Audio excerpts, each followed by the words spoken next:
My name's Chris Robertson. I'm the executive director here, and I hope y'all enjoyed the tour of the museum. Obviously, we put a lot of effort into this, and of course, Colonel Homer over here, Rodriguez, he's a docent here, and he's a great asset. He loves giving tours of all the great items here. So, I'd like to go ahead and welcome Colonel Homer Rodriguez up to the podium here. Thank you. I want to present a special salute to the General Guillermo León. He is the president of ACORE. ACORE is the largest and oldest organization for military retired officers. Is a consultant of the Organization of American States, and it is the backbone of the defense of the democracy right now, because it's articulating all the different organizations of military, Army, Air Force, Navy, and National Police defending our democracy. Welcome, General Leon. We want welcome. We are appreciate and we are very honored to have you here. That your assistance to the 53rd Assembly General of the OAS.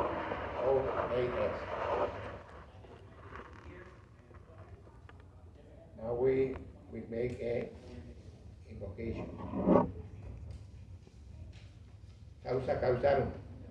He who is God of Abraham, Lord of the armies, we thank you for life, health, family, freedom, blessing, benefits received, and the opportunity to be together today. As humble pilgrims from the holy city of Jerusalem, we bid you thanks for our intentions and needs. Give us love and peace for the world. Ma salama, Ebenu Shalom Aleichem. Amen. A special thank you to the Museum of Military History, its Executive Director Chris Robertson, staff, and even attendants. God bless America. I'd like to ask everybody to please stand for the Pledge of Allegiance.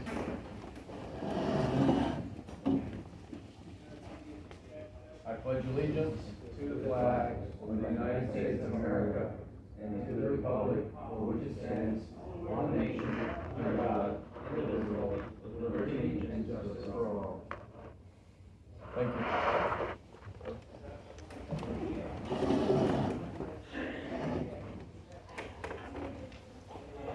Now we will start the prayer to the country. Oración patria. Colombia, patria mía, te llevo con amor en mi corazón. Creo en tu destino y espero verte siempre grande, respetada y libre. En ti amo todo lo que me es querido, tus glorias, tu hermosura, mi hogar, las tumbas de mis mayores, mis creencias, el fruto de mis esfuerzos y la realización de mis sueños. Ser soldado tuyo es la mayor de mis glorias. Mi ambición más grande es la de llevar con honor el título de colombiano y, llegado el caso, morir por defenderte.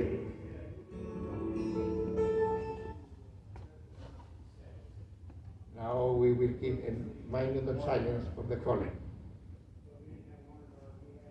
Please.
sit down, please.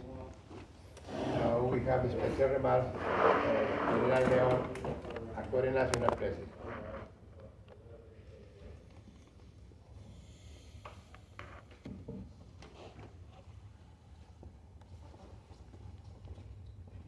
Ahora vamos a cambiar de idioma. Bueno, buenos días a todos. Muchas gracias por la paciencia y por la oportunidad de estar aquí presentes. A mi coronel Homero Rodríguez, agradecerle el espacio que nos ha generado para venir a visitar a nuestro ACORE en Florida, también por las gestiones que hizo durante el tiempo que estuvimos en Washington. Allá estuvimos en compañía del coronel Méndez, superior, compañero de tripulación también de viejas épocas en nuestros aviones Hércules, así que tuvimos el placer de compartir con ellos y gracias por hacerle saber de mi llegada para que estuviera presente hoy en las actividades. Bueno, lo primero que quisiera mencionarles a ustedes de alguna manera es, aparte de la gratitud, el estar nosotros como ACORE, lo mencionaba mi coronel en sus palabras, la asociación más antigua de veteranos que tenemos en Colombia. Son 62 años de la asociación, es la más grande de todas las asociaciones. Nosotros tenemos alrededor de, diríamos, unas 400 organizaciones de veteranos entre policía, ejército y las otras fuerzas, pero indudablemente que ACORE es la más representativa, la más grande. Así que es una de las asociaciones, diríamos, que siempre es tenida en cuenta y respetada por sus conceptos, por sus apreciaciones y desde luego por el rol que tiene dentro del concierto nacional cuando habla y se expresa. Es respetada y considerada. De hecho, fuimos parte del proceso de paz en La Habana. Tuvimos representación a través de nuestras asociaciones de un general de nuestro Ejército Nacional que estuvo allí sentado en esa negociación, el general Moro. Entonces, diríamos que eso muestra la importancia que tiene nuestra asociación allí en Colombia. No sé cuánto tiempo tenemos, mi coronel, para hablar en este momento. No me digan que 2 horas, si no los aburrimos. Pero aprovechar de una vez como para contarles un poquito, no sé si ya la podemos poner Ella trae un laptop. Ah, ok. Si no, vamos a hablar un poquito de lo que es ACORE. Simplemente para recapitular, nosotros empezamos en el 62 con una intención de nuestros fundadores de generar, diríamos que una fraternidad que reuniera los oficiales retirados de nuestras fuerzas militares con 3 propósitos. Uno, de solidaridad, de unión. Otro, de mejoramiento de las condiciones de vida de los asociados. Y uno más, que era el proteger los derechos a los que tenemos nosotros como retirados o veteranos de nuestras fuerzas militares. Desde ahí ha ido cambiando y evolucionando nuestra asociación, adquiriendo cada vez más capacidades y hoy trasciende lo que fue el foco de nuestra creación. Con la propuesta que se hizo para las elecciones de este año, llegamos a un equipo nuevo que asumimos el privilegio y el honor de estar al frente de esta asociación con una propuesta que tenía 5 ejes estratégicos. Esos ejes estratégicos estaban enmarcados: el primero, mantener la línea de lo que traían nuestros fundadores, que era el tema de solidaridad y cohesión, y bajo eso trabajamos o empezamos a trabajar unas propuestas para seguir incrementando esos lazos de unión y de fraternidad que son tan importantes hoy más que nunca en Colombia. El segundo aspecto fue el tema de solidificar el tema gremial, y es como ayudábamos nosotros también, teniendo tantas organizaciones, a mirar cómo nos unimos, porque cuando somos pequeñas islas, poca fuerza se puede hacer. Así que hay que juntarlas para que tengamos más visibilidad, y ahí veíamos importante el papel que tiene ACORE de liderazgo para apalancar y tratar de unir en una sola mesa pues tratar de las máximas asociaciones que se pudiese. La tercera, una de línea institucional, y es que hoy, como siempre será, es importante tener muy cerca la institucionalidad de los que están en servicio activo. A veces nos tratamos de distanciar, pero no es bueno distanciarse de los que están en servicio activo por múltiples razones. Una es que mucho de lo que nosotros hoy tenemos de bienestar, nuestra salud, los temas que pueden tener con relación a las prestaciones, prestaciones sociales, no, sino nuestros derechos y cubrimientos sociales dependen de los activos. Por lo tanto, tenemos que estar cerca de ellos, porque la salud la manejan, la dirigen los que están en actividad. Nuestros clubes los manejan también con personal que está en actividad. Luego, hay que estar muy cerca para todos estos menesteres. Adicional, una forma de proteger los derechos de los que ya estamos afuera es cuando los activos también nos ayudan a protegerlo, porque ellos tienen acceso al poder. Hablan con el gobierno nacional en diferentes niveles, así que nos ayudan a cuidar lo que tenemos. Pero también por el otro lado, los que estamos afuera podemos hablar. Cobramos todos nuestros derechos civiles plenos, que mientras estamos en actividad no podemos hacerlo. Entonces es una voz que de pronto también puede expresar algunos sentimientos de lo que está pasando adentro y volvernos un amplificador para poderlo dar a conocer a la opinión pública y a la sociedad. Pero por el otro lado también cuidamos esa mesa para que cuando los activos llegan, que tarde que temprano tienen que llegar, encuentren algo del menú servido en la mesa y no que se haya limpiado esa mesa. Pues también esa es una parte importante. El otro aspecto que también nos pareció importante considerar es el de el caminar sobre lo que ha sido el derrotero de Acore en los últimos años, y es caminar hacia un centro de análisis y de pensamiento, buscando fortalecer precisamente con el nutrirnos del conocimiento de tantas personas que conocen desde el terreno que ha pasado en el tema de seguridad y defensa, para poderle proporcionar al gobierno también algunas líneas al sector defensa, al mismo mando, sugerencias, recomendaciones con respecto a lo que está pasando en esos temas. Entonces, ha sido también importante ese aspecto para ayudar a volvernos aportantes en eso, y es lo que estábamos haciendo. Por ejemplo, dentro de todo este proceso de la paz total que llama el gobierno actual, nosotros hemos hecho un análisis y productos que los compartimos con el mando y les decimos: hay algunos riesgos que hay que tener en cuenta, que hay que cuidar, que pueden poner en peligro ciertas cosas si no se manejan de manera adecuada, en temas legales, en temas de omisiones, por ejemplo. Cuando no se cumple la misión constitucional, estamos violando la Constitución y pueden verse inmersos en procesos legales por omisión. Entonces, también abrir un poco los ojos y decirles: oiga, de afuera vemos riesgos aquí en estos puntos, para que ustedes lo consideren.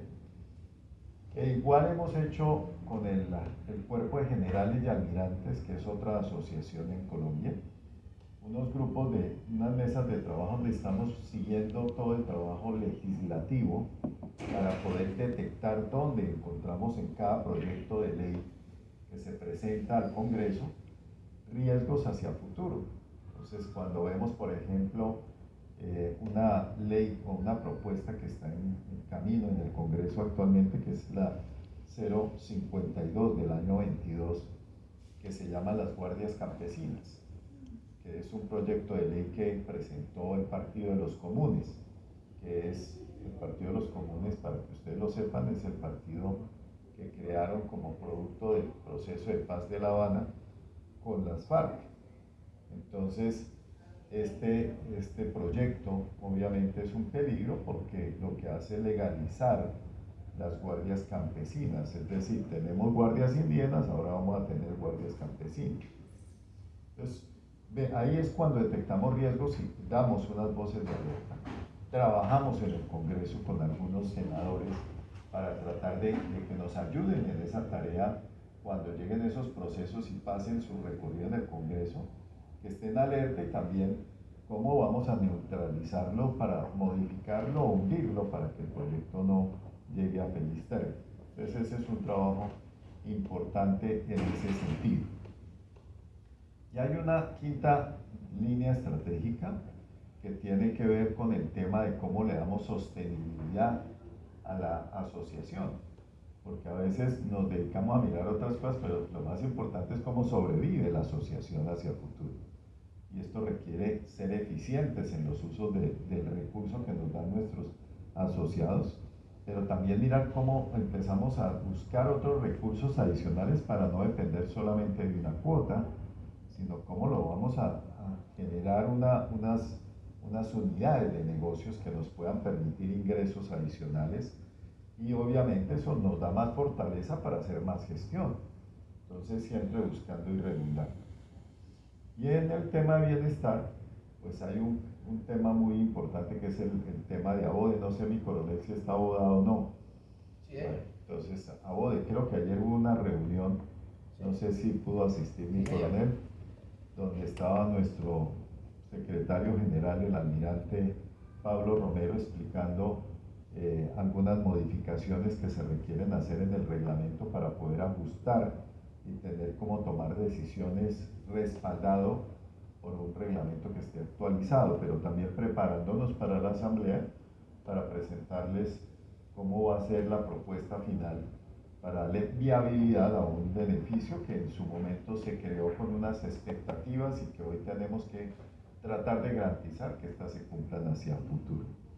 Diríamos que esas son como las líneas generales de ACORE en ese sentido.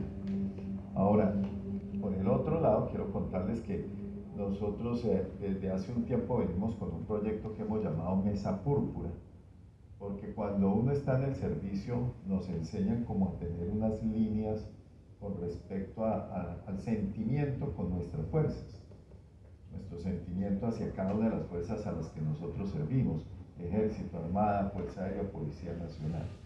Pero cuando ya estamos de veteranos, ya esa condición cambia un poco porque ya no somos de una fuerza.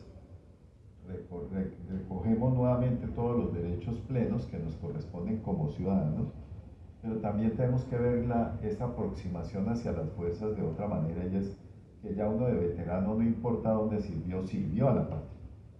Y ya no importa si es del Ejército, fue la Armada, Fuerza Aérea o Policía Nacional, sino lo importante es hoy cómo podemos seguir ayudándole a las instituciones y al país sin un color definido, sino la sumatoria de todos los colores, que es por eso el tema de Fuerza Púrpura, porque es la mezcla del verde de nuestro Ejército Nacional, el negro de nuestra Armada Nacional y el azul de la Fuerza Aérea Colombiana, y un verde oliva que es el de la Policía Nacional. Si uno mezcla esos colores, más o menos da un color púrpura. Por eso llamamos Fuerza Púrpura, porque ya no tiene sentido, ni es importante de dónde venimos. Lo importante es que podemos seguir aportando al país y cómo le podemos seguir aportando a nuestras instituciones en ese sentido. Y empezamos hace un año y yo diría ya estamos llegando al año y medio, y logramos crear esa mesa que hoy reúne a 70 organizaciones. De esas 400 ya vamos en 70, y están representados organizaciones de soldados, de agentes de policía, de suboficiales, de patrulleros, de oficiales, en todos, diríamos, de todos los colores y sabores, así como dice. Entonces tenemos de todas las armas, de todas las fuerzas, y eso ha sido un experimento muy interesante, porque desafortunadamente durante el servicio a veces se generan roces por el ejercicio del mando, celos institucionales, celos entre las jerarquías. Como decimos, cuando uno está en el servicio, uno tiene una relación de mando que obedece a un tema de jerarquía y de subordinación. Pero cuando estamos retirados, el referirnos a los grados ya no corresponde a ese concepto de jerarquía y subordinación, sino a un tema de respeto y consideración. Ya cambia. Es un tema más de respeto y consideración cuando yo le digo mi mayor, mi coronel, mi sargento mayor, en fin. Pero ya no existen grados, ya no existen jerarquías. Lo que existen son personas con un ánimo y un espíritu especial, con unos valores transversales a todos y con siempre el deseo de servir a la patria, porque en últimas cuando uno se coloca el uniforme de cualquier fuerza, al final siempre será ese tricolor el que nos va a arropar. Nos arropa no solamente el corazón, sino también la mente. No, yo no tengo ideología. Mi ideología se llama Colombia.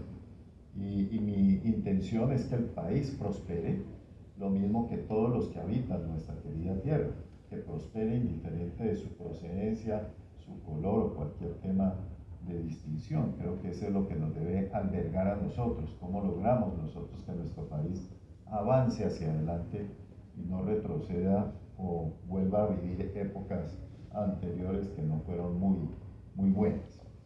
Entonces, bajo ese sentido trabaja hoy la Fuerza Púrpura. De estas organizaciones tuvimos hace un par de días las elecciones del Consejo de Veteranos.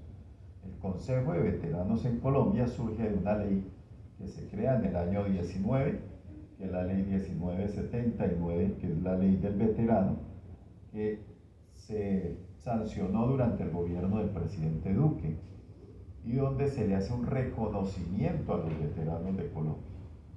Bajo esa condición, obviamente, existen una serie de tareas diríamos que actividades de reconocimiento, más como protocolarias y ceremoniales, pero también existe una serie de reconocimientos en el campo familiar y en el campo de estudios, cómo da facilidades, cómo da oportunidades para mejorar las condiciones de nuestros veteranos. Sin embargo, esta ley pues salió con algunas falencias. Una de ellas es que no tiene presupuesto asignado. Al no tener presupuesto asignado, básicamente lo que se implementó fue lo que tiene que ver con reconocimientos protocolarios y ceremoniales, más no avanzó en otros reconocimientos. En el tema de acceso a estudios sí se avanzó, pero queremos proponerle al Congreso hacer un mejoramiento de la ley para poderle dar esos dientes que necesita, poderle dar ese presupuesto y ampliar ese cubrimiento a algunos grupos que quedaron por fuera. Por ejemplo, nosotros tenemos en Colombia soldados profesionales, es decir, hacen carrera como soldados profesionales durante 20 años. Después se retiran y tienen una pensión. Sin embargo, antes de los soldados profesionales existían los soldados voluntarios, que fue una transición entre el soldado que llegaba a prestar servicio militar por 1 año y medio, 1 año o 2 años, para pasar a los soldados profesionales. Esa transición son los soldados voluntarios que cumplieron 20 años, pero que por temas de ley no tienen en su liquidación los mismos derechos de un soldado profesional, por ejemplo, el subsidio familiar o temas de ese tipo de reconocimientos. Y en la ley del veterano no se contempló los soldados voluntarios. Luego es un gap que tenemos ahí que hay que solucionar. Y así otros elementos que están en la ley del veterano. Pero diríamos que esos son temas de esa mesa púrpura. La mesa púrpura es de tema gremial. Ahora, yo creo que aquí en eso están más avanzados en los Estados Unidos, pero en Colombia siempre ha sido un reto el tratar de organizar la reserva, porque somos muchos, potencialmente son muchos. Si uno mira y sumara cuánta gente está en nuestras organizaciones o en el sistema de salud de nuestras fuerzas militares, diríamos que nosotros estamos llegando fácilmente alrededor de unas 600.000 beneficiarios del sistema de salud de las fuerzas militares. Si uno multiplicara eso por las familias, haciéndole un cálculo de la esposa o el esposo y 2 hijos, diría que fácilmente estamos nosotros hablando de 2 millones largos de personas.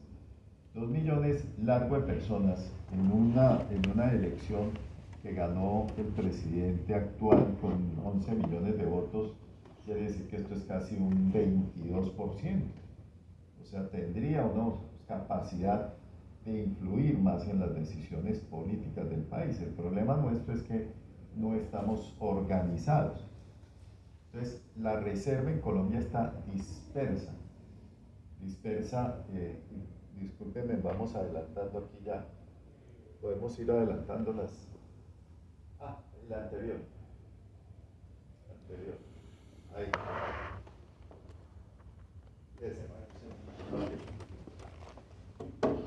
Entonces, estamos dispersos, no estamos organizados. Está la mesa púrpura, que es un inicio de organización. Y voy a hacerles una analogía con una mesa para entender el ejercicio. Una mesa necesita tener una base para sostenerse. En este caso son 4 patas para poder tener una mesa sólida. Y encima vendría la tabla donde uno pueda organizar la reserva. Ahí puede traer la reserva y empezarla a organizar. Pero hay que empezar a ponerla en ese sentido sobre la mesa. ¿Y cuáles son esas 4 patas que yo menciono? Son las que están allí expresadas como esos 4 pilares. Un tema de organización o fortalecimiento gremial, un tema de fortalecimiento en el tema político, un tema en el tema de cohesión institucional y otro en la parte financiera y económica. ¿Y qué quiere decir la parte gremial? Hay que entender un poco cuál es la razón de ser de nuestras asociaciones. Como lo he mencionado, la mayoría de nuestras asociaciones son con un tema de bienestar, de solidaridad, de cómo nos damos la mano, cómo generamos lazos de fraternidad, de amistad. Y de eso se trata esa parte gremial. Pero en Colombia existe una ley, que es la ley 43 del 84, que nos permitió con esa ley organizar lo que son los pensionados y los jubilados en Colombia. Esa ley estableció que nosotros tenemos una forma de organización gremial que corresponde a 3 niveles. Cuando uno dice en Colombia tenemos más de 400 organizaciones de veteranos cualquiera, ya surgen las ideas y dice, oiga, ¿para qué vamos a tener organizaciones que son muy pequeñas, insignificantes algunas, que escasamente cumplen con el requisito legal que son tener 30 asociados y las fundan, las crean, pero sin mayor fuerza? Entonces nosotros tenemos las asociaciones de las unidades simbólicas, los de comunicaciones, los lanceros, los que saltaron en paracaídas, los que movieron de todos los tipos, gamas y sabores. Tenemos muchas asociaciones. Pero si usted le dice a una presidente de asociaciones, cierre su asociación y más bien todos pasen a esta asociación, rompiste la comunicación, no te van a volver a hablar. Van a decir, no, momentico, yo tengo un liderazgo, yo he ejercido un trabajo por tantos años, ¿cómo me lo va a desconocer? Entonces, por ahí no es el camino. Es tratar de luchar y lo único que va a hacer uno es romper realmente lo poco que pueda uno construir alrededor de esos líderes. Entonces, hay que aprovechar esa pirámide para entenderla y trabajar sobre ella. La pirámide de la Ley 4384 establece 3 niveles: las asociaciones, las federaciones y las confederaciones. De hecho, así están organizados muchos gremios, ¿no? Los gremios de los trabajadores, los sindicatos han tenido esa organización. Entonces, lo que tenemos que hacer es nosotros trabajar sobre los niveles que no están desarrollados plenamente, como es el segundo nivel de las federaciones y las confederaciones. Hoy en los veteranos en Colombia tenemos dos federaciones, que es FERPOL, que es la Federación de las Asociaciones de la Policía Nacional, y FECOLSURE, que es la asociación de la federación que reúne asociaciones de suboficiales de las fuerzas militares. Y arriba en las confederaciones no hay ninguna en este momento. Había una que se llamaba CONFECORE, pero que en algún momento se enfrió y está, diríamos, en el congelador, está en el freezer, ahí está congelada. La idea es volverla a reactivar, volvernos a robustecer y empezar a trabajar en la cultura de la asociatividad, porque las generaciones nuevas, mi coronel Homero, no les gusta asociarse, no entienden el valor de por qué debemos asociarnos. Al desconocer eso, pues no es atractivo para la gente que sale de las instituciones, de las generaciones más nuevas, el venir a asociarse. Tienen otras expectativas porque nuestras asociaciones no se han remozado, no se han mejorado, no han generado nuevos productos de bienes y servicios para que la gente entienda que venir aquí es importante y valioso. Entonces hay que generar esa cultura de la asociación y tenemos que hacer un nuevo catálogo con servicios y bienes para que la gente sienta que es atractivo unirse. Si no, va a ser muy difícil que nuestras organizaciones crezcan y lo que va es a desaparecer, porque ya se vuelven asociaciones donde la gente es mayor y obviamente van falleciendo por el proceso natural y obviamente se empiezan a desmembrar, a desaparecer. Entonces tenemos que volver nuevamente a alentar a la gente para que entienda por qué es importante. Y eso significa generar productos de acuerdo a los grupos etarios que tengamos, porque cada uno tiene expectativas diferentes. Los que están de cierta edad tienen más énfasis en temas de bienestar, otros que están en esta edad de pronto tienen otros énfasis, los que están empezando se sienten productivos todavía, entonces quieren tener oportunidades de emprendimientos, de generar nuevas empresas o de mejorar sus competencias para insertarse en el mundo laboral nuevamente. Entonces hay que atender todas esas características para que cada que uno venga a cuál es su grupo etario, venga, su producto es esto, los servicios que le podemos dar son estos y que se sienta identificado. Entonces eso nos va a permitir a nosotros tener organizaciones robustas, porque no es lo mismo cuando uno va a hablar con los congresistas, que yo creo que acá es lo mismo, cuando uno va a hablar con los congresistas y le dicen, bueno, ¿y usted de qué asociación venga? No, yo vengo de tal asociación. ¿Y cuántos son? Somos 30. 30, eso no significa sino un minuto de atención. Está corriendo el tiempo que necesita. Si uno va ya más grande, por ejemplo en Fuerza Púrpura, si sumamos toda la organización de Fuerza Púrpura, estamos hablando que estamos más o menos en 25.000 personas. Entonces ya le dicen, sírvale un tinto, tiene derecho a un café, tiene derecho a un café, entonces ya le ponen la atención de un café. Eso es lo que necesitamos entender, que dependiendo de nuestra robustez, nuestra visibilidad, nos van a poner atención, porque para el político siempre estará pensando en la matemática electoral. ¿Cuántos votos representa el que se sienta al frente? Entonces, dependiendo de eso, le ponen atención o hacen la gestión necesaria para que usted pueda solucionar el problema. Entonces, por eso tenemos que ser importantes. Adicional, resulta que cuando usted es una confederación, esto pasa en Colombia y creo que aquí también en ciertas cosas. Una es que las confederaciones tienen reconocimiento ante la Organización Internacional del Trabajo, la OIT. Eso es importante, ¿por qué? Porque ya no sale uno del ámbito parroquial, por decirlo así, para ponerse en el ámbito internacional. Si yo necesito proteger ciertos derechos, puedo recurrir directamente a la OIT y hacer gestión ante la OIT. Eso es importante porque ya pasa uno a un ámbito de grandes ligas, por decirlo así. Ya entramos en la NBA, por decirlo así. Segundo, cuando hay una construcción de política pública respecto a ciertos sectores donde nosotros estamos actuando, por ejemplo, temas de salud de las fuerzas militares, o en nuestros sueldos de retiro, o nuestro régimen especial, tiene que contar con los conceptos de las confederaciones. Ya no es si quiere, tiene que escucharlas, o al menos hacer que las escuchen. Pero hay voz directa para decir y participar en la construcción de la política pública.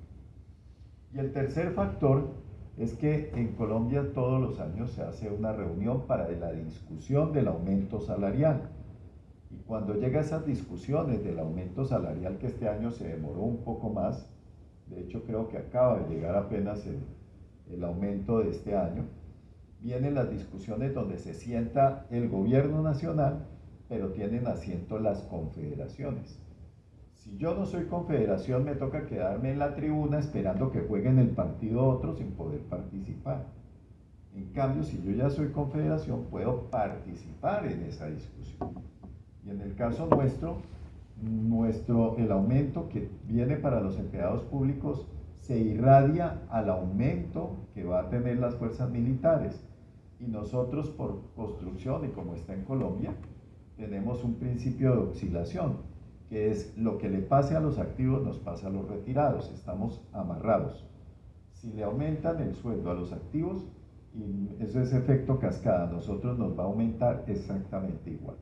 Entonces tenemos que estar en esas discusiones, es importante sentarnos en esas mesas para ayudarle a los activos, pero también para protegernos nosotros. Entonces son los elementos importantes de ese pilar que se llama proyección gremial. La cohesión institucional se las expliqué antes, ¿no? Hay que rodear las fuerzas activas, hay que acompañarlas. A veces somos muy dados, nosotros cuando estamos afuera somos supremamente críticos de los que están en servicio y les criticamos sus decisiones, decimos no están haciendo nada, se arrodillaron, etcétera, etcétera. Hay que entender las circunstancias de ellos. Yo creo que las fuerzas en Colombia hoy han tenido el reto más difícil de todos los tiempos. Sin lugar a dudas, cuando yo estuve comandante de la fuerza, para mí fue más fácil tomar decisiones, porque yo sabía que el blanco era blanco y el negro era negro. Ahora ya no hay blanco y negro. Aquí hay que entender que cambió un gobierno y es un gobierno de una ideología diferente a la que normalmente teníamos.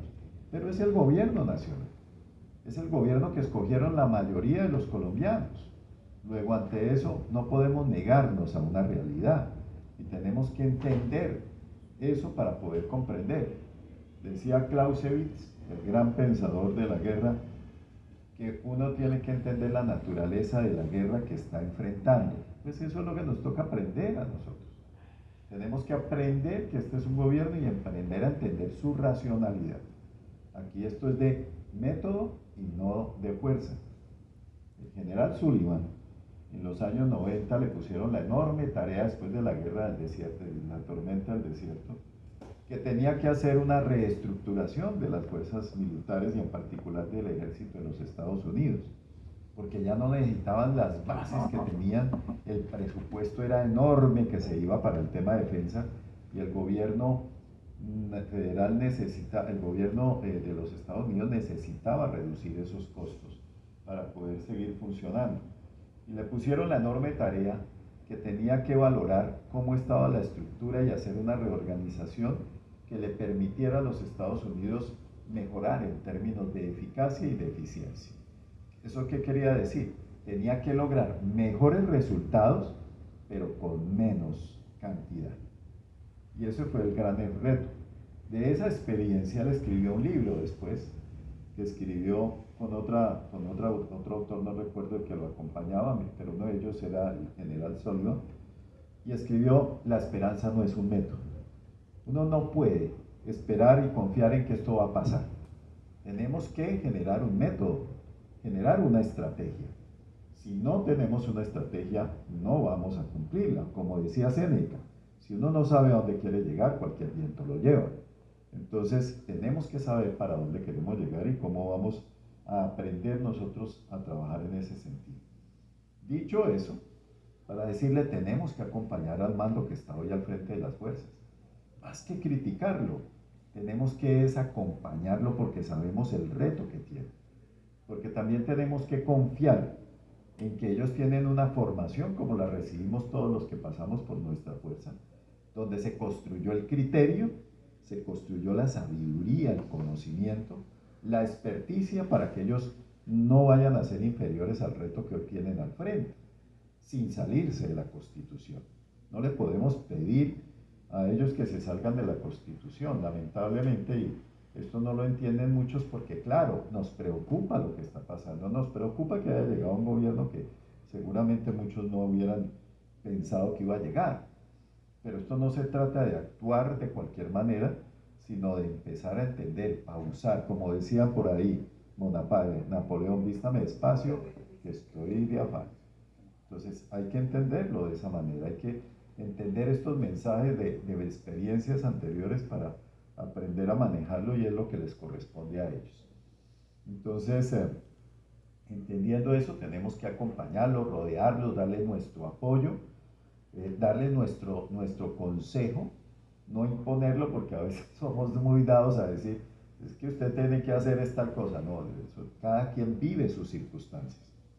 Cuando uno pasa de comandante uno se da cuenta que criticar es el paso más atrevido y osado que uno hace cuando critica a los que están en ejercicio, porque cada uno sabe de las circunstancias que tuvo y hay que ser respetuosos con las circunstancias que ellos tienen y creer en lo que ha construido la institución. En Washington, que estaba reunido en estos días con varios centros de pensamiento, uno de ellos me preguntaba, creo que era el Heritage Institute, y me preguntaba cómo está la moral de nuestra gente, de la fuerza pública en Colombia. Yo le decía, mire, la percepción de muchos de afuera es que está mal, que está bajita. Yo le decía, no conocen las fuerzas. Nuestras fuerzas son resilientes. Nos enseñaron a ser resilientes. Cualquier fuerza militar nos enseña a ser resilientes, a poder enfrentar la adversidad. Así que ni se preocupen por ese tema. Nuestras fuerzas son fuerzas muy profesionales, institucionales, republicanas y con una capacidad de absorber las tormentas que nadie se imagina. Hay que creer en ellas, hay que confiar en ellas. Así que yo sí creo que tenemos unas fuerzas que están dando y van a dar la respuesta necesaria como se ha hecho en épocas de crisis, como siempre ha sucedido.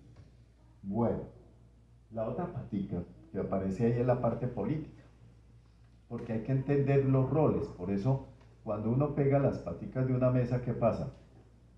¿Qué pasa si les pegamos las patas a las cuatro patas? Se cae, ¿cierto? Se vuelve inestable. Lo mismo pasa aquí. Estas patas no hay que tratar de juntarlas. Hay que entender que todas trabajan de manera autónoma y crecen y se robustecen de manera autónoma, pero que se unen arriba en la tabla. Entonces, esto para decir, si yo trato lo gremial de volverlo político, nos dañamos el trabajo. Hay que entender los roles que tiene. El tema gremial es una cosa y el tema político es otra cosa. En lo político, ¿qué es? Pues nosotros sabemos que tenemos, o hay gente nuestra que tiene expectativas políticas, aspiraciones. Quieren seguirle sirviendo a la patria desde otro frente que es la política. Que quieren postularse a los cargos de elección popular, como es el caso de los consejos, alcaldías, a las asambleas, al Senado, al Congreso, etcétera, etcétera. Es normal que eso suceda y eso está bien y hay que aplaudirlo, pero desde luego no puede ser a través de la pata gremial, porque yo les exponía un ejemplo. Si yo me pongo a echar, por decirlo así, a hablar y decir que Petro es guerrillero, que para afuera Petro, y al otro día llego allá al ministerio a decirle, por favor me atienden, que es que vengo a hablar de un problema de la salud, ¿será que me atienden? Cierran la puerta, dicen, este tipo era el que estaba allá en la plaza pública hablando mal del gobierno, entonces no vamos a atenderlo. Luego, ¿quién pierde? Yo no puedo perjudicar a todo un gremio por un tema de mis aspiraciones o mis manifestaciones públicas. Cuando uno se pone el aviso aquí, tiene que cuidar ese aviso, tiene que cuidar esa organización y entender que esto es un juego de roles donde hay que desempeñarlos y balancearlos para que tengan un efecto, la sumatoria de ellos, pero sin poner en riesgo lo que hace cada uno de ellos. Entonces, esa base política es importante. ¿Por qué? Porque ellos son los que pueden ser beligerantes. Ellos son los que pueden hablar y pueden decir y pueden decirle hay que sacarlo, hay que no sé qué. Él sí lo puede decir. Nosotros lo podemos decir como actor. Pero el día que lo hagamos nos volvemos oposición y no gremio. Y eso sería un error estratégico. Entonces hay que entenderlo en ese sentido. Y por eso debemos ser cuidadosos en cómo intervenimos cuando representamos estas asociaciones y cómo lo vamos a hacer para que las cosas se vayan cumpliendo en ese sentido. Pero hay que abrir ese canal. Si yo miro en Colombia, esas 4 patas, ¿cómo están? Les diría a ustedes, la pata gremial va bien. Este año, creo que en el segundo semestre vamos a tener ya la confederación activa. Eso es un avance.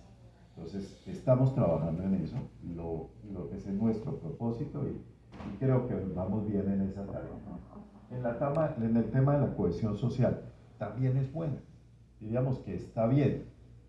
Hay que entender es que ellos cambiaron el mando, cambió la forma de comunicarse. Normalmente este año se reúne con ellos con cierta facilidad. Desafortunadamente el día que yo viajaba aquí tenía reunión con el comandante general, no pude asistir, asistió el secretario general de la asociación, pero hemos reunido con el comandante del ejército, el de la armada, de la fuerza aérea, el jefe de Estado Mayor Conjunto, el comandante general, hay buena relación. Ellos lo que están es aprensivos a tener reuniones de cierta magnitud por lógica, y hay que entenderlos a ellos y respetar esos espacios, pero no romper la comunicación, sino al contrario, y hay que hablar en Colombia mucho de los temas que tenemos en común y cómo ayudamos a que ellos puedan cumplir su misión. Y la otra pata, bueno, la pata política sí está muy incipiente. Yo creo que no hemos entendido la lección, llevamos, diríamos que las 2 últimas elecciones de Congreso, todavía cuando se presente y llega el momento de las elecciones, surgen muchos candidatos de veteranos. La última elección fueron 50 candidatos para Senado y Cámara. 50 es un número enorme, muchos, demasiados, y todos presentando a su consideración su nombre sin haber hecho trabajo previo. Cuando uno no conoce la política, entiende o comete muchos errores y cree que porque fue militar y tiene una experticia, una experiencia, solamente con el nombre es suficiente. Eso no es cierto. Lo primero es entender que la reserva, mientras no tenga cierto nivel de integración y de unión, somos nuestros peores enemigos, porque prevalecen los resquemores, los resentimientos sobre cualquier cosa. Somos supremamente antagonistas entre nosotros mismos. Y si yo presento mi nombre a consideración, seguramente surge un 50% que dicen, no, ese fue tal, por cuál, ese me hizo tal cosa, ese no sé qué, todo lo que quieran. Entonces yo siempre digo que la reserva yo lo asimilo mucho a los zapitos de feria aquí en los Estados Unidos. Uno va a esas ferias de juegos, de entretenciones, de diversiones, y hay una que le dan un martillo a uno y sale un sapito por acá, va saltando y uno tiene que irlo golpeando. Nosotros somos así, entonces el que vaya sacando la cabeza, ¡pum!, un martillazo por acá. El otro se lanzó al consejo, ¡pum! Nos gusta tener los sapitos abajo, controlados, no ayudamos a que surjan. Entonces, mientras eso no lo solucionemos primero, no vamos a tener éxito. Por eso creo que el primer paso que había que hacer era empezar a solidificar el tema gremial, porque ahí ya no existen tantos resquemores. Pero si logramos nosotros a través de las asociaciones generar esos espíritus que nos unan los objetivos comunes, sentimientos que nos unen a todos, ya después se puede lanzar a hablar uno del tema político. Sobre todo en la reserva, nosotros debemos entender que cuando uno pasa por las instituciones que le sirvieron a la patria desde la fuerza pública, se generan unos sentimientos particulares que no sienten tal vez los que no han pasado por esos cuarteles. Y es que a uno sí lo eriza el himno nacional. Así como dice Amparo Grisales, me erizo. Esa es la realidad. Cuando uno enarbola o canta o declama la oración patria, la siente con el corazón. Ahí hay que unir, en esos objetivos. Todos creemos y todos creo que nos pasa lo mismo. Siempre somos un poco más dados a ser apáticos hacia la política en el sentido del partidismo. No somos de uno u otro partido, alguno que otro sí, pero muchos no nos identificamos con los partidos. Sentimos que los partidos también han defraudado y son parte de la insatisfacción que hoy siente Colombia, desde luego. Luego tiene uno que abrazar realmente lo que nos une a nosotros, esos sentimientos patrióticos que van y que son altruistas, van por encima de cualquier interés político. Entonces hay que construir sobre eso y después ya uno puede hablar de política.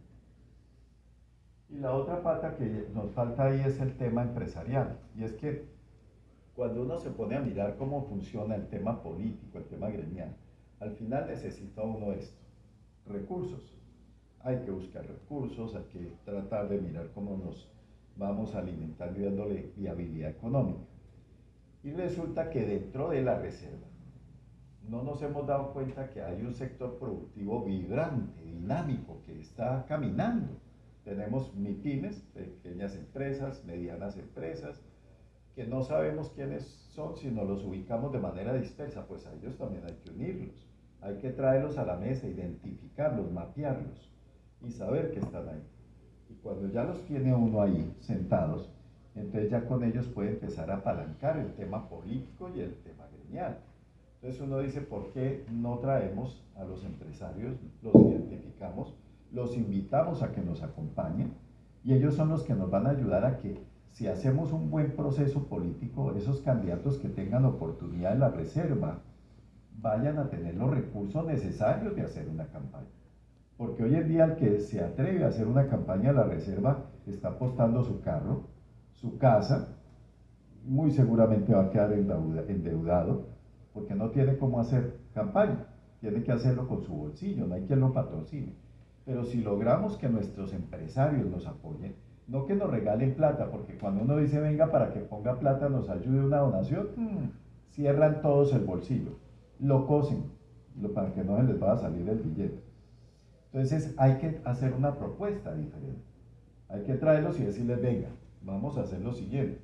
Nosotros tenemos un mercado que somos los mismos veteranos, pero si nos organizamos, entonces si decimos los veteranos consumen los bienes y servicios que producen los veteranos, es una forma de incentivarlos porque dice, ah bueno, pero es que tengo una oportunidad de mercado.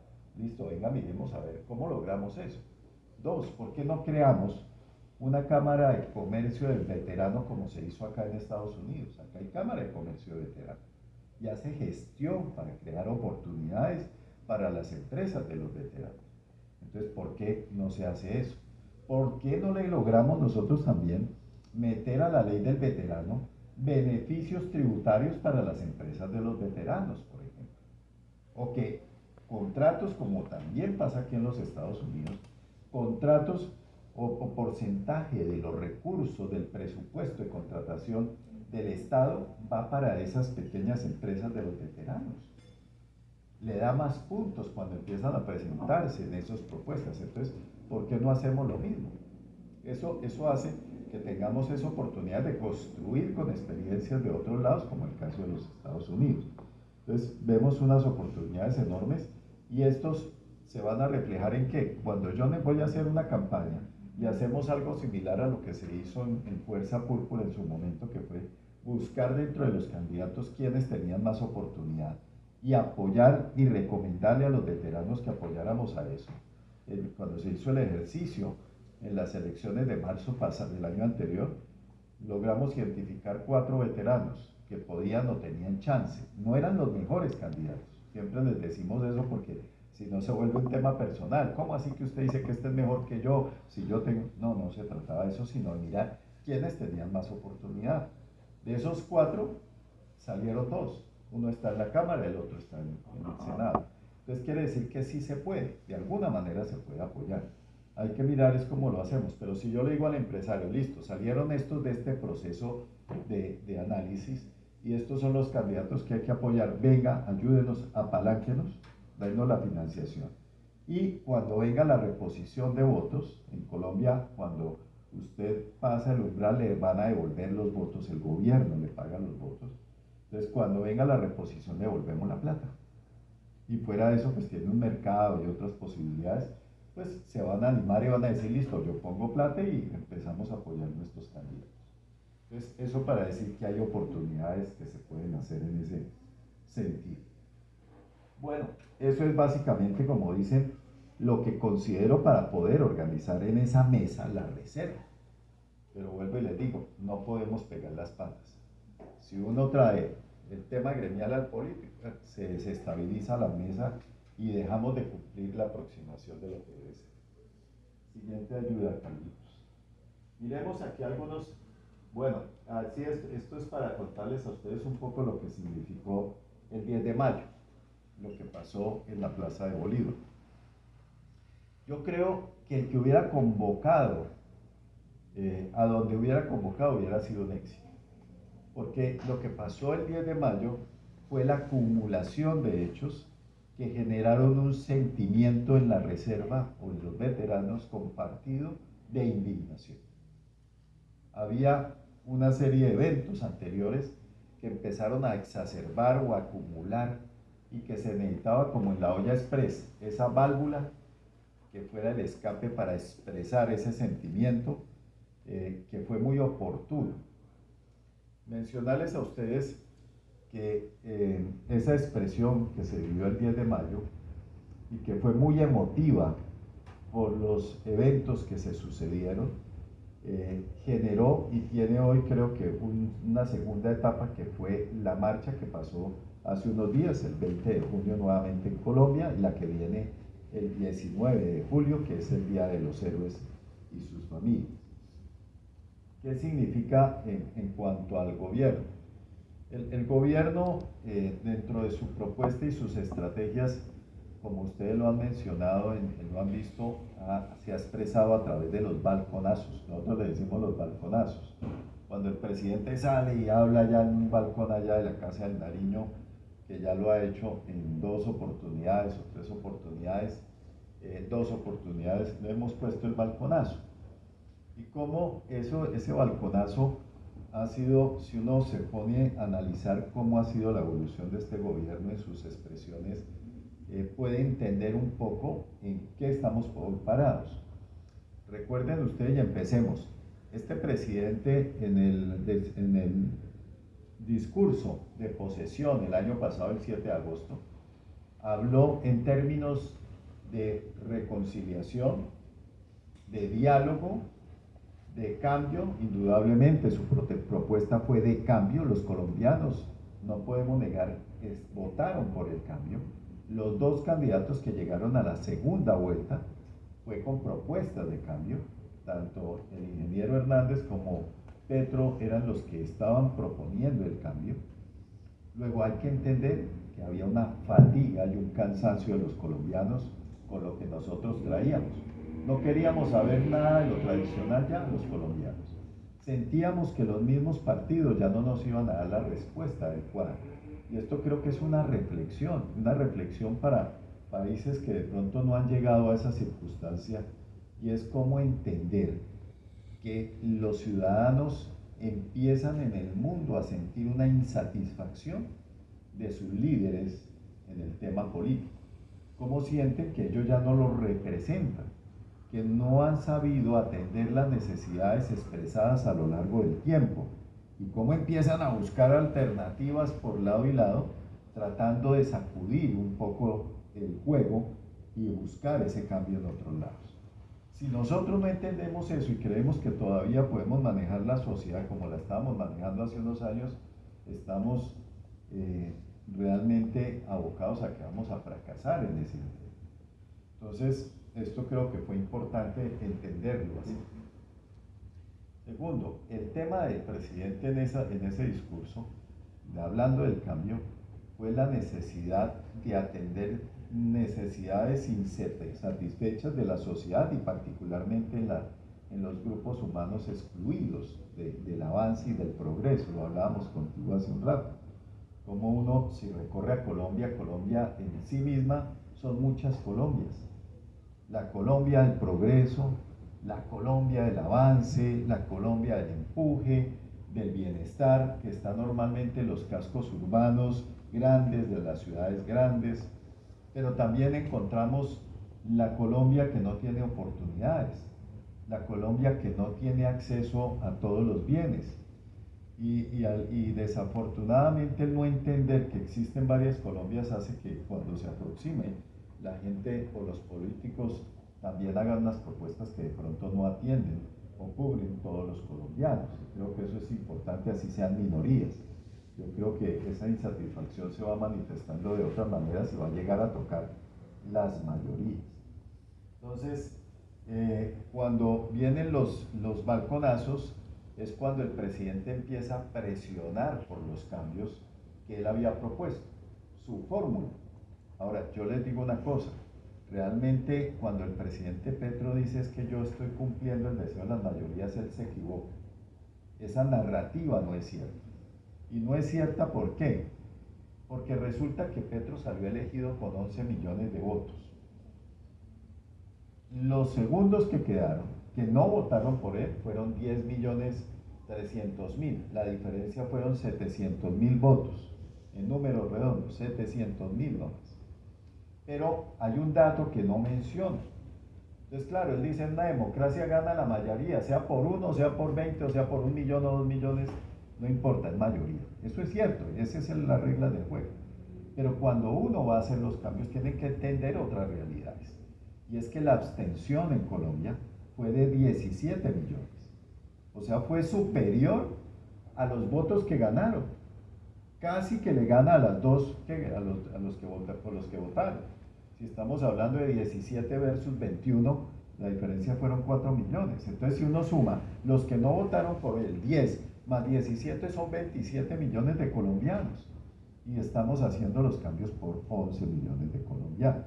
Eso para desmontar una narrativa que si se la muestran a uno al tope y sencilla, dicen, es mayoría. Y no, hay que tener esa apreciación y bien vale la pena tenerla en cuenta.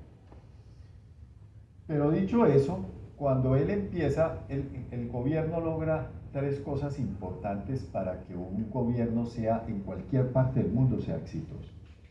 Una es gobernabilidad, 2, gobernanza y 3, la plata.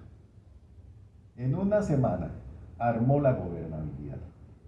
Es la capacidad de poder sacar adelante sus reformas a través de la utilización del sistema, que básicamente en una democracia está en el Congreso. El legislativo es el que hace las reformas. Entonces se adueñó del Congreso y en eso hay que darle todo el crédito a Roy Barreras. Es un camaleón, una persona muy avesada en esos temas y logra juntar partidos que nada tienen que ver con la izquierda, sentados en un solo lado, apostándole a esos cambios. Eso es un éxito político. 2, la reforma tributaria, la logra también muy rápidamente a raíz de que tiene gobernabilidad. Y 3, la gobernanza es cómo logra usted comprometerle y darle legitimidad a su gestión a través de la participación con la ciudadanía. Y eso lo logra con una propuesta que él hace y es los diálogos regionales, vinculantes, que es algo que nunca había pretendido ningún otro gobernante. Y hacen 52 diálogos regionales que después lo lleva al Plan Nacional de Desarrollo, que tampoco ningún gobierno había dicho. Hay que decir cosas que son innovadoras aquí, porque como dicen, al César lo que es del César y a Dios lo que es de Dios. Entonces logra a través de eso consolidar esos 3 elementos que son fundamentales. Sin embargo, la coalición de gobierno en el Congreso no aguanta el año, llega a 9 meses, se le totea, se le rompe antes de tiempo. Y esa ruptura antes de tiempo lleva a que él asuma y haga una tarea que es recurrir a lo que era, diríamos, su depósito de munición, que es las marchas sociales. Entonces empieza a cambiar su discurso desde el 14 de febrero cuando sale en su primer balconazo y habla de que hay que apoyar las reformas en las calles, donde convoca al pueblo a que salga a las calles a respaldar su reforma. Es una forma de decir, pues ahora el constituyente primario en cualquier democracia son los ciudadanos, entonces recurro a ese constituyente para que de una manera plebiscitaria apruebe las reformas. Entonces salen las tales protestas sociales o las manifestaciones en la calle. Esto es importante, esto que pasó, porque fue de alguna manera derrumbarle ese instrumento a él, que las calles no son de él, que las calles también son de otras personas, que son de otros colombianos que no piensan como él. Entonces, por eso esta manifestación tiene una enorme importancia, porque fue mostrar, si ustedes le salieron allá al frente en los balconazos la gente, aquí llenamos la Plaza de Bolívar, con un elemento adicional, que yo creo que hace que en Colombia hoy viva, o para la gente fue un soplo de esperanza. El ver la reserva parada en la Plaza de Bolívar fue un soplo de esperanza para todos los colombianos. Y fue decirle y sentir que la reserva está también sintiendo lo que sienten los colombianos, que está preocupada por lo que está pasando en el país y por los cambios que propone. Así que esto fue un mensaje contundente en ese sentido. Ustedes saben que al principio trataron de legitimizarlo, pero recuerden lo que pasó, y es como 2 días después de esta marcha, no sé si está, la siguiente, a ver si sale la figura, 2 días después de esa marcha, no pero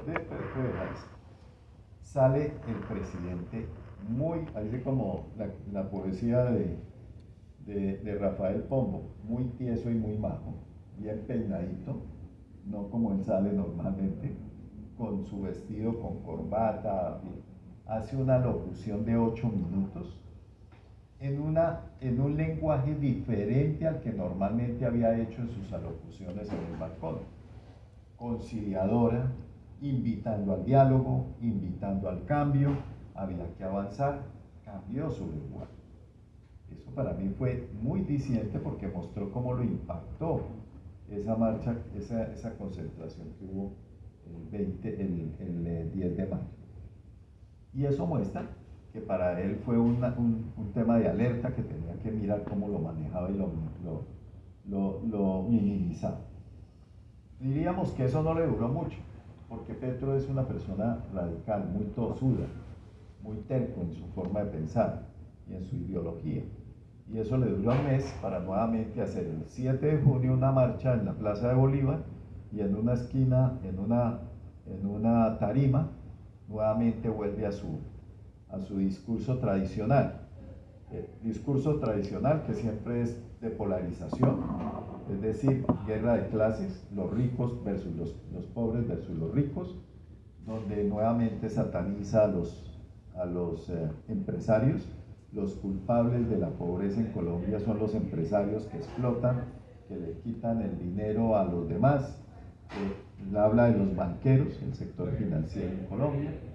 Habla del tema del poder popular, vuelve nuevamente este tema popular que es la gente.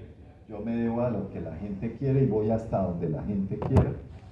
Y habla nuevamente de intimidación a través de la violencia. Es decir, si no se aprueban los cambios, Colombia puede entrar en temas de violencia. Eso es una amenaza, ¿verdad? Entonces, eso significa para los colombianos el tratar de decir hay que sacar las reformas a como dé lugar.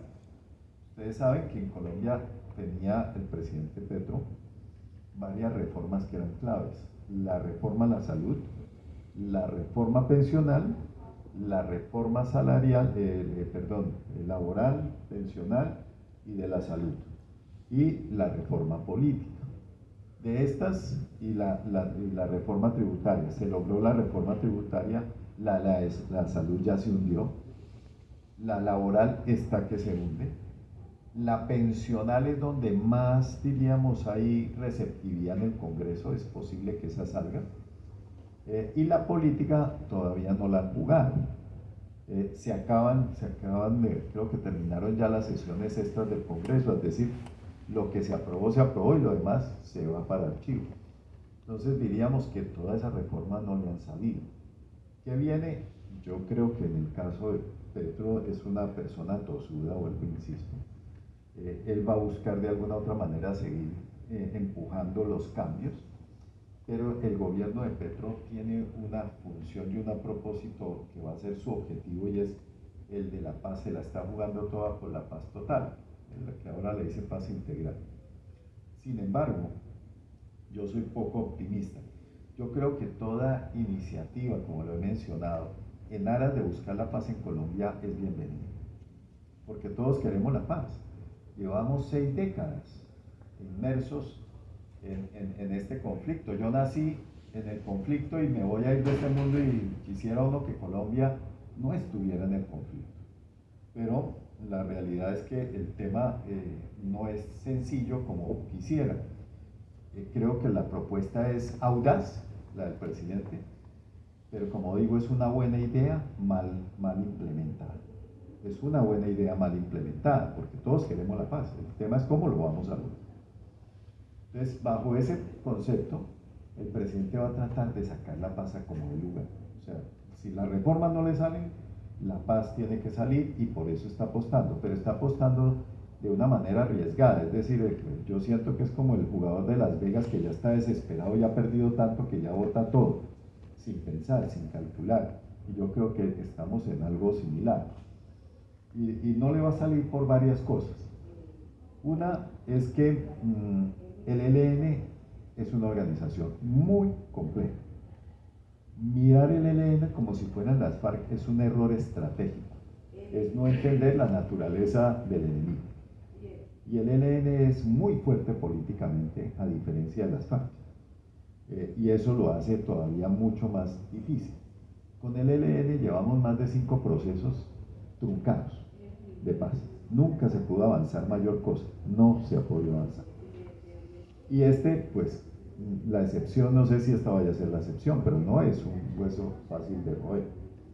Este gobierno entró sin una planeación, no tiene método, no se preparó para la negociación, entró con debilidad. Hoy en día el ELN tiene la iniciativa en Colombia en la negociación, no el gobierno nacional. De hecho, si uno hiciera una comparación de lo que pasó con el proceso de La Habana, que también obviamente hay muchas críticas sobre el proceso, yo diría que ese proceso de La Habana es una maravilla al lado de este, por varias razones. Cuando se inició el proceso de La Habana en Colombia, el presidente Santos empezó a hacer la preparación de ese proceso 2 años antes. Eso muchos no lo saben, pero fueron 2 años antes. Su primera tarea fue llamar a la universidad, a la academia y decirle: quiero que diseñen, estudien, analicen y diseñen un método de negociación para un posible escenario de paz. Y empezaron en la universidad a trabajar eso, con expertos. Y generaron un modelo que creo que lo llaman como el modelo Colombia, si no estoy mal, de negociación, con expertos en negociación, en técnicas de negociación, en solución de conflictos. Tuvo asesores internacionales, Tony Blair, los que participaron en el proceso de Irlanda con Inglaterra, estuvieron los que participaron en los procesos centroamericanos, estuvieron asesores israelitas, es decir, hubo una serie de académicos, inclusive expertos de Harvard, participando en ese diseño. Entonces, hubo una preparación, hubo el planeamiento. 2, la gente, los negociadores se prepararon antes, los empezaron a preparar con antelación esos equipos de negociación. Y empezaron ellos a conocer y a participar también de esas charlas con expertos para que fueran subiendo el nivel para sentarse en la mesa de negociación. Entonces eso fue también importante. 3, se diseñaron equipos de apoyo a la negociación, de expertos también en diferentes temas constitucionales para evitar violaciones a la Constitución, adecuar el marco jurídico, etcétera, etcétera. Pero también había expertos en planeación. Entonces también había gente que se dedicaba a planear, a leer cada día cada movimiento que hacían allá, como nosotros por este lado, por el otro lado se iba a negociar. O sea, fue realmente, cuando uno mira, fue un proceso que fue muy bien planeado. Ya en la ejecución vinieron los errores, pero ese ya sería un tema de otra conversación. Pero en ese sentido, es decirles, comparado con pues no se hizo nada de eso. Ellos se conocieron, los que fueron a la negociación con el ELN, se conocieron 8 días antes, se reunieron 8 días antes, para saber cómo le llamaban. Y se fueron sin saber. O sea, no había un mapa de rutas, no había una carta de navegación de qué era lo que iban a hacer, cómo iban a hacerlo. Y obviamente si usted llega en esa condición, nosotros como militares es como salir a patrullar sin saber ni para dónde vamos, ni cuándo está el enemigo, ni cuáles son las condiciones del terreno, sin conocer la meteorología, sin el MTTT. O sea, íbamos totalmente desprovistos, con una sola carta de presentación, que el gobierno era un gobierno que había sido insurgente en algún momento. Entonces, como somos insurgentes, entonces nos entendemos fácil, porque podemos llegar a acuerdos fácil. Eso no sucedió en la realidad. Entonces, entramos mal. Fuera de eso, el gobierno no se guardó cartas para ejercer, presionar en la mesa de negociaciones. Por ejemplo, antes de estar en la negociación ya se habían parado los bombardeos. Entonces, ¿con qué susto le vamos a dar si no los podemos atacar? Dos, veníamos con una debilidad en los temas de inteligencia. Entonces, si usted no, con debilidad en inteligencia no sabe dónde está el enemigo, pues ¿a quién va a atacar? Entonces empieza uno a desarmar los elementos que le van a dar poder sobre la mesa. Entonces hoy lo que tenemos es un gobierno que tiene que por sus mismas reglas de juego, mire, y otro elemento importante, en el proceso de La Habana, el presidente Santos dijo, nada está acordado hasta que todo está acordado, o sea, hasta el final del proceso se implementa todo. Este gobierno no, cambió las reglas de juego y dice, lo que se vaya acordando se implementa. Quiere decir que cada vez que hay una ronda de negociaciones, lo que se acuerda ahí tiene que salir el gobierno a implementarlo. Y lo que estamos haciendo es una veeduría, o sea, la veeduría es la del ELN, porque lo que hace es esperar la ronda, pero mientras tanto armados se sientan a esperar que el gobierno cumpla lo que dijeron, o sea, tenemos una veeduría armada. Eso es lo que está hoy en Colombia sucediendo. Por eso el ELN, antes de la negociación del último ciclo de conversaciones en La Habana, le hizo el reclamo al gobierno de que no había cumplido lo que se había acordado en las negociaciones de México. Entonces, mire lo complejo que es. Ya el ELN es el que le dice, usted no está cumpliendo. Nosotros, ¿qué le decimos? Nada, no tenemos nada que decirle. ¿Qué le decimos? Todos son compromisos del gobierno. Entonces, estamos en una desventaja estratégica en la negociación. Si esto no se endereza, es difícil poder tener algo de éxito en esta negociación. Entonces, eso para entender un poco detalles de una negociación por la cual yo digo, esto no va en buen camino, y si no se cambia el escenario o lo que se está haciendo y el gobierno no trata de recomponer las cosas, no va a ser exitoso. Sin embargo, sí tengo que reconocer que el gobierno hizo algunos cambios en la última ciclo de conversaciones en La Habana con respecto a lo que venía anteriormente. ¿Recuerdan ustedes que el 31 de diciembre en Colombia se firmó unos ceses bilaterales con 5 organizaciones? El ELN, las disidencias de las FARC, Segunda Marquetalia, y ¿cómo es que llama? El Clan del Golfo y los de la Sierra Nevada, de Santa Marta. Fueron esos 5. El ELN al día siguiente salió y dijo, no, yo no he acordado nada, yo no me comprometo a nada. A mí no me dijeron, yo no sé nada de eso, y ahí se acabó eso. Después, la del Clan del Golfo está medio, porque algunas áreas ya no hay cese al fuego. O sea, tenemos un proceso que está a 3,5. Sin embargo, una de las grandes críticas de ese cese al fuego fue la improvisación enorme que tenía. No había protocolos, no había procedimientos, no había mecanismos de verificación, lo cual decía, esto es una locura, y lo que hizo fue parar la dinámica de las operaciones de la fuerza pública, porque salió el documento y sin haber protocolos, pues simplemente la más fácil era no hacer nada, porque si no se iba a violar el cese al fuego. Entonces fue una enorme improvisación con enormes costos también de credibilidad en el proceso y para el gobierno nacional. En esta ocasión, y yo creo que ahí es donde empieza uno a darse cuenta que el gobierno ya está escuchando a las fuerzas militares, porque en La Habana se pactó un cese bilateral con el ELN, pero ya se establecieron 2 meses, todavía no estamos en cese. El cese bilateral empieza el 3 de agosto, pero se dividió en 2 fases. Una fase para hacer los protocolos, para empezar a crear el mecanismo de verificación. El segundo mes es para socialización, difusión de los protocolos, de los procedimientos, y el tercero arrancan los 6 meses, que es el cese de fuego con el ELN. Ahí está la participación de las fuerzas militares, porque todo eso fueron recomendaciones que hicieron el mando sobre los errores que se habían cometido en el anterior ejercicio. Eso para decirles a ustedes que esto tiene muchos problemas en su implementación y hace que vaya a ser muy difícil llegar a un cese realmente o a un cumplimiento de ese tema. Otros elementos adicionales.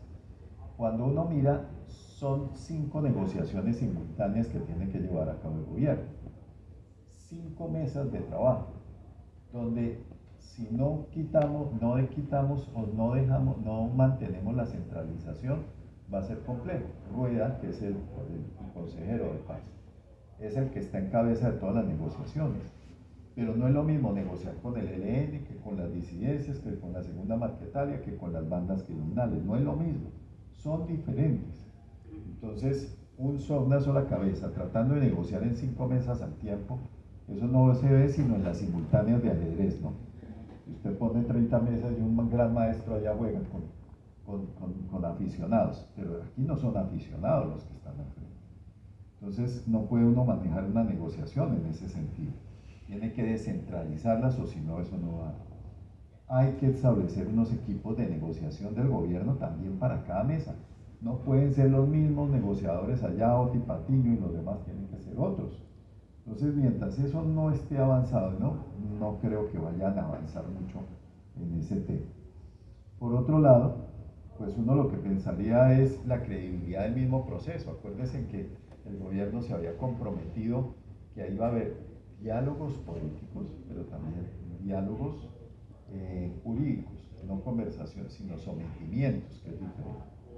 Y bajo ese esquema, uno siente que el gobierno no ha mantenido una línea, porque de alguna manera también ha aceptado diálogos políticos con los que no podía tener diálogos políticos, en este caso las disidencias. Ellos renunciaron o se retiraron del proceso de paz de La Habana, luego ellos tendrían que estar en un tema de sometimiento.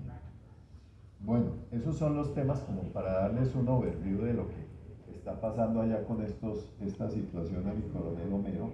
No es un escenario fácil ni sencillo lo que está viviendo. Vamos a ver qué viene. Nosotros tenemos que llegar a asumir un rol porque nos comprometieron en los diálogos con la sociedad civil, que es una de las pretensiones o condiciones del ELN, y dentro de eso, en la mesa, allá en La Habana, se habló de 30 organizaciones, una de las cuales es ACORE. Por ahí me han llamado los periodistas y le digo, mire, hasta que yo no llegue a enterarme no puedo decir qué va a pasar y si nosotros vamos a ser parte de ese tema, porque no entiendo el concepto, no lo conozco. Tengo que mirar cuál es el alcance, la profundidad y la capacidad de maniobra que tengamos para comprometernos en participar en algo, y que no vayamos a ser validadores, porque si nos llevan es de validadores, pues ese no va a ser el rol que nosotros queremos y preferimos declinar cualquier participación en ese sentido. No sé si ya con esto tienen alguna pregunta o duda. Disculpan que me haya extendido, pero era aprovechar también para darles a conocer en qué andamos nosotros hoy en nuestro país con estos temas que son retos permanentes y complejos en ese sentido. Indudablemente, ya para finalizar, yo creo que algunos me preguntaban, ahora que estuvimos en Washington, porque el propósito de estar en Washington y hablando un poco de lo que fue nuestra participación allí, nosotros como ACORE somos miembros consultivos de la OEA. Luego estuvimos participando allí en las diferentes conversaciones que se dieron. Nosotros llevamos y presentamos un documento sobre las preocupaciones que tenemos en Colombia, básicamente por el inusitado nivel de incremento de víctimas nuevamente del conflicto, visibilizar las víctimas del conflicto de la fuerza pública, porque a veces vemos siempre las víctimas de otros lados, pero no vemos nuestras propias víctimas, que también son víctimas, nuestras viudas, nuestros familiares que quedaron también en el camino. Entonces era visibilizarlas y les llevamos una preocupación de lo que está pasando con la suplantación o la transmutación de la autoridad legítima del Estado que está establecido por Constitución, donde la fuerza pública es la autoridad y es la única que tiene la potestad de portar las armas de la República, pero que ahora vemos con esto de las guardias campesinas, guardias indígenas, guardias cimarrones, cómo empieza como a transmutarse y a trasladarse la autoridad en otros grupos que son de comunidad, comunitarios, y que son manipulables y que son instrumentalizados por actores armados. Entonces, esto es un peligro porque es volver nuevamente a poner a Colombia en algo que ya pasó aquí, que fue lo que llamaban las autodefensas o mal llamados paramilitares en su momento, que van a generar más violencia. Entonces, estos eran los temas que teníamos allí. Y aparte de hablar en la OEA, pues tuvimos la oportunidad de hablar con el embajador de Colombia ante la OEA, el embajador de Colombia aquí en los Estados Unidos, el doctor Murillo, hablarles de estas preocupaciones porque siendo ellos parte del gobierno hay que contarles lo que vemos con preocupación, de por qué lo vemos así y cómo lo vemos con unos riesgos para el futuro. También llevamos un tema que lamentable, hay que reconocerlo, es un triste episodio nuestro, que es el de nuestros veteranos que están presos en Haití por el magnicidio del presidente de ese país, pero que igual alrededor de ellos hay un drama total. No por, como digo, hay que mirar el tema de cada uno de ellos en particularidad, pero pues obviamente la justicia tiene que actuar. No buscamos impunidad ni más faltaba. El que actuó mal, pues que sea condenado, pero que tenga derecho al debido proceso, a la defensa. Pero más que ese mismo aspecto nos preocupa es el drama humano que viven las familias, que quedaron desprotegidas, que quedaron sin poder ver a sus seres queridos, que no tienen acceso a visitarlos, que no se les permite visitarlos. Y creo que hay detrás de ellos pues unas historias complejas que creo que hay que buscarle solución. Y este es un tema diplomático, de buscar vías y darles acceso a las familias para que puedan ver y atender las necesidades de sus seres queridos que están comprometidos. Y fue un tema que pudimos hablar con la viceministra de Relaciones Exteriores de Colombia, que estaba allá en la OEA, presentárselo al embajador Murillo para que nos ayude también con sus buenos oficios, y lo vi muy receptivo a tratar de ayudarnos en ese tema con el gobierno de Haití, buscarle soluciones a los temas de nuestros veteranos también. Indudablemente ellos ninguno es acorado, pero por supuesto que nos interesa cualquier veterano, ni más faltaba, no tiene que ser acorado. Esto es un tema de espíritu de cuerpo, como nos enseñaron, mi coronel, en las instituciones militares.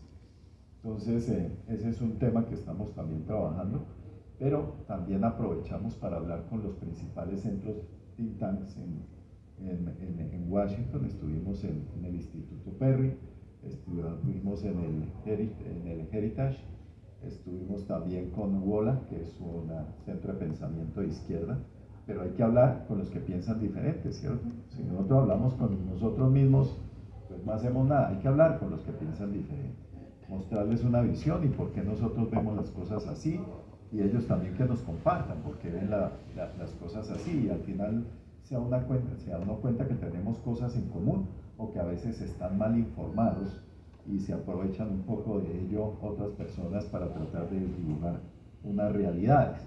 Entonces creo que fue muy importante la visita en ese aspecto, porque nos permitió entrar en contacto con organizaciones hoy que mueven el pensamiento de muchos partidos y de muchas fuerzas políticas importantes en Washington en ese aspecto.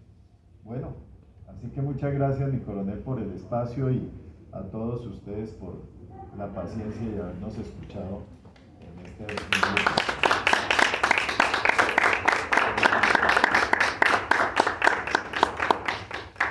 Thank you, sir. It is very important that you have thought.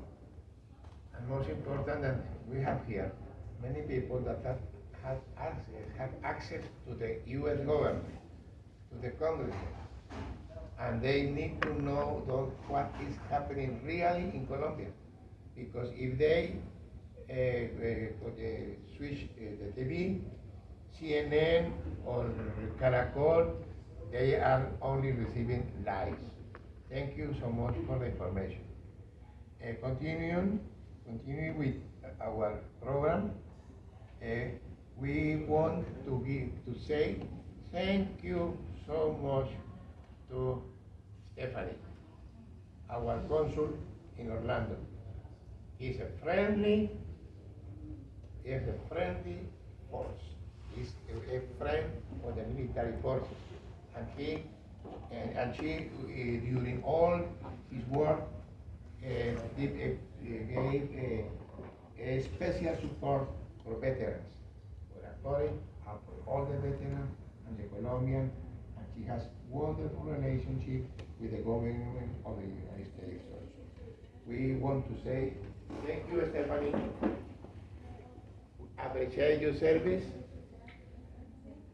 And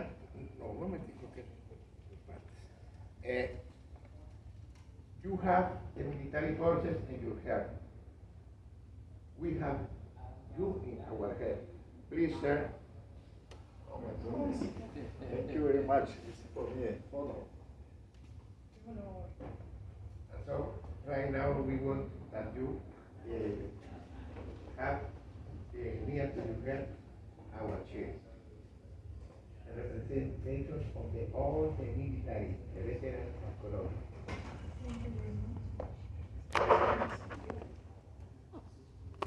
Muchísimas gracias. Bueno, creo que no hace falta tomar un micrófono para expresar unas breves palabras. Primero que todo, de agradecimiento a Dios por el privilegio de estar rodeada siempre de gente buena, de gente pujante, de gente que defiende los intereses comunes asociados al bienestar, en este caso de todo un país, de toda una nación. He tenido la oportunidad de siempre ponerme a disposición de nuestras fuerzas militares y también de policía en su momento, en congresos de actualización jurídica. Siempre que me han buscado, ahí estaba. Como se lo he dicho al coronel Homero, yo siempre me he considerado un soldado de la causa de la República de Colombia para hacer prevalecer su lema, que es de libertad y orden. Durante los 4 años que ejercí como funcionaria diplomática y consular en esta jurisdicción para todo el centro y norte de la Florida, siempre estuve comprometida con los principios del Estado colombiano, sabiendo siempre que el Estado está por encima de cualquier gobierno, que el Estado es lo que sostiene esa bandera, ese escudo en el corazón de todos sus ciudadanos. Es un honor para mí ser colombiana, es un honor para mí servirles a ustedes, funcionarios en retiro, y digo funcionarios porque ustedes siguen estando en función de la bandera. Muchísimas gracias, los llevo en el corazón.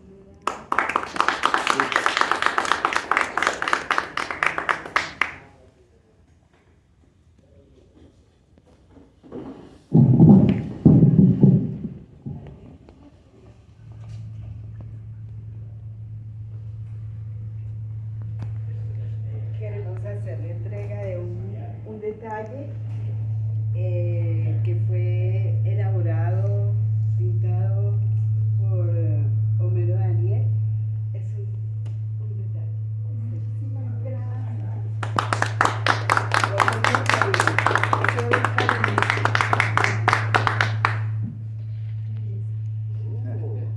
Con todo gusto. Gracias, Homero. Y a usted, General Guillermo León, gracias por la magistral explicación. Créame que bendigo el momento en que recibí esta invitación.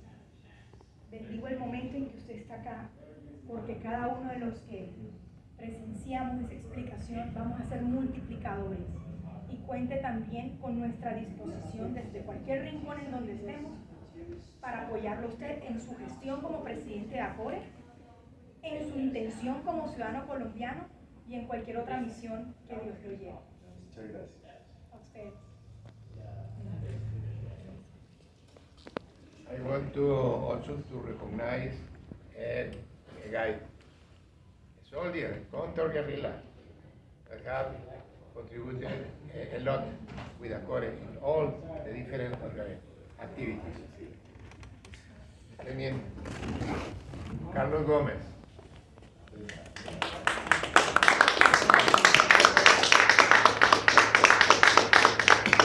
His father is a colonel of the National Police. His mother is a colonel of the Colombian Army. And he is a contra-guerrilla, a good friend.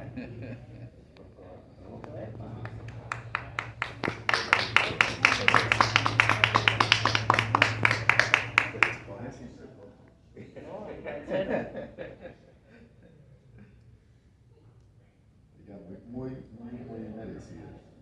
En el poco tiempo que lo llevo conociendo, muy comprometido. Así que felicitaciones y qué orgullo por ser firma en esta querida asociación. Felicitaciones y seguramente será un reconocimiento muy genuino de mucha gratitud de nuestra querida ACORE.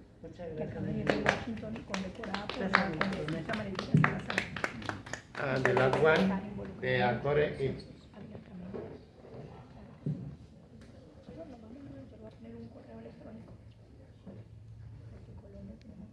poner en la agenda.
you so much. With this, we conclude our ceremony. We invite you to a commemorative lunch in Olive Garden, very close.